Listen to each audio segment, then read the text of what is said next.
पश्चिम बंगाल के मुख्यमंत्री और तृणमूल कांग्रेस की अध्यक्ष ममता बनर्जी लगातार कई सालों से खेला होबे का नारा दे रही, लेकिन अब एग्जिट पोल के नतीजों को देखकर लगता है कि उनके साथ खेला हो गया। एग्जिट पोल में बंगाल के 42 लोकसभा सीटों में से बीजेपी को 26 से 31 सीटें मिलती दिख रही, तो वहीं टीएमसी को 11 से 14 और इंडिया ब्लॉक सिर्फ 2 सीटों पर सिमटते नजर आ रहा है। अगर वोट शेयर की बात की जाए तो टीएमसी को 40%, बीजेपी को 46%, इंडिया ब्लॉक को 12 और अन्य को 2% वोट शेयर मिल रहा है।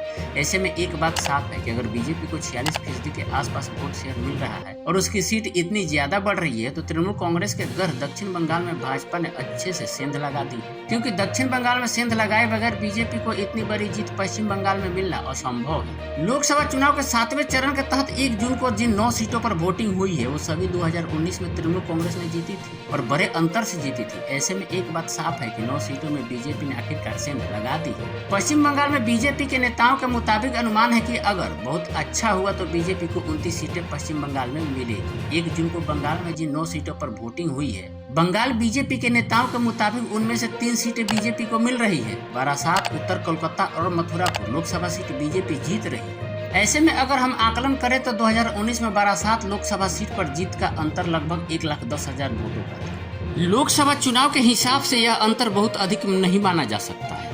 वही उत्तर कोलकाता में वोटों का अंतर लगभग 1,27,000 वोटों का था।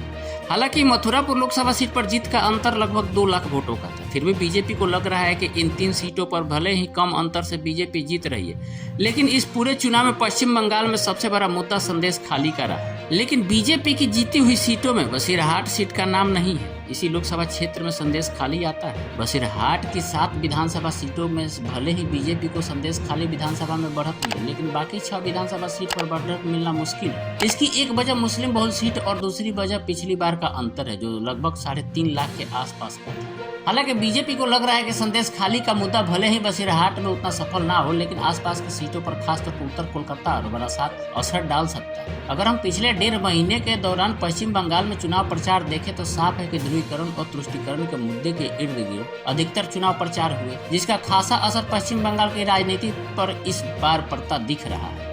पश्चिम बंगाल में ममता बनर्जी का मुख्य वोट बैंक मुस्लिम वोट बैंक रहा है, जो लगभग 27 से 30% के आसपास का है, लेकिन इस बार बाकी के 70% वोट शेयर संगठित होकर बीजेपी की ओर जाते दिख रहे हैं। इसकी एक प्रमुख वजह प्रधानमंत्री नरेंद्र मोदी और गृह मंत्री अमित शाह का पश्चिम बंगाल में धुआंधार चुनाव प्रचार है। प्रधानमंत्री नरेंद्र मोदी ने पश्चिम बंगाल में लगभग 22 रैलियां, जिनमें से एक रोड शो भी शामिल है जो उत्तर कोलकाता में। वही गृह मंत्री अमित शाह ने भी लगभग 16 रैलियां पश्चिम बंगाल में की।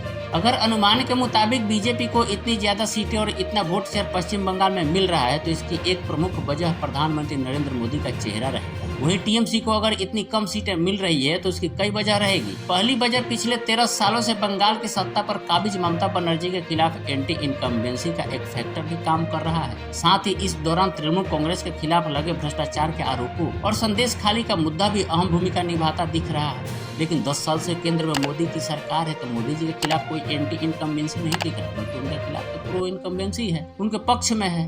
तो क्या कह सकते हैं, क्योंकि राज्य स्तर पे जिस तरह से मोदी ने 400 का टारगेट सेट किया था, लगभग पूरा होता अभी तक एग्जिट पोल में दिख रहा है। 4 जून को पता चलेगा कि बंगाल की स्थिति क्या है, बंगाल के मतदाता ने किसके पक्ष में मतदान किया है, क्या ममता बनर्जी को अब उन्होंने पसंद करना छोड़ दिया है और मोदी की गारंटी पे भी उनको भरोसा हुआ है। ये तो 4 जून को पता चलेगा। तब तक अगर वीडियो अच्छा लगे तो चैनल को सब्सक्राइब कर लीजिए, लाइक कमेंट शेयर जरूर करिए।